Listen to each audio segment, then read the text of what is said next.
तो दोस्तों आप लोग देख रहे हैं प्रोवाइंस 1 मिलियन। तो फिर से एक बार स्वागत है प्रोवाइंस 1 मिलियन में। तो जी हाँ दोस्तों, आपसे बता दें कि अपने इंटरनेशनल स्टार खेसारी लाल यादव आप लोगों के बीच में यानी कि भारत के धरती पे पटना में एयरपोर्ट पे पहुंच चुके हैं। और कोई और नहीं, भोजपुरी की जुबली स्टार दिनेश लाल यादव आए हुए हैं।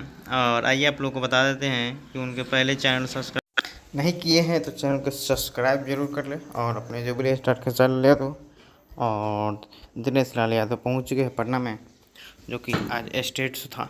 और इंटरनेशनल स्टार खेसारी लाल यादव का आगमन हो चुका है आप सबके बीच में। एक बार लिखिए खेसारी लाल यादव का नाम का कमेंट बॉक्स में, जय हिंद। और पटना एयरपोर्ट पर पहुंच चुके हैं दिनेश लाल यादव भी, और अमरपाली दुबे भी आई हुए हैं और रिसीव कर रहे हैं। दिनेश लाल यादव निरहुआ पटना एयरपोर्ट पर पहुंचे हैं।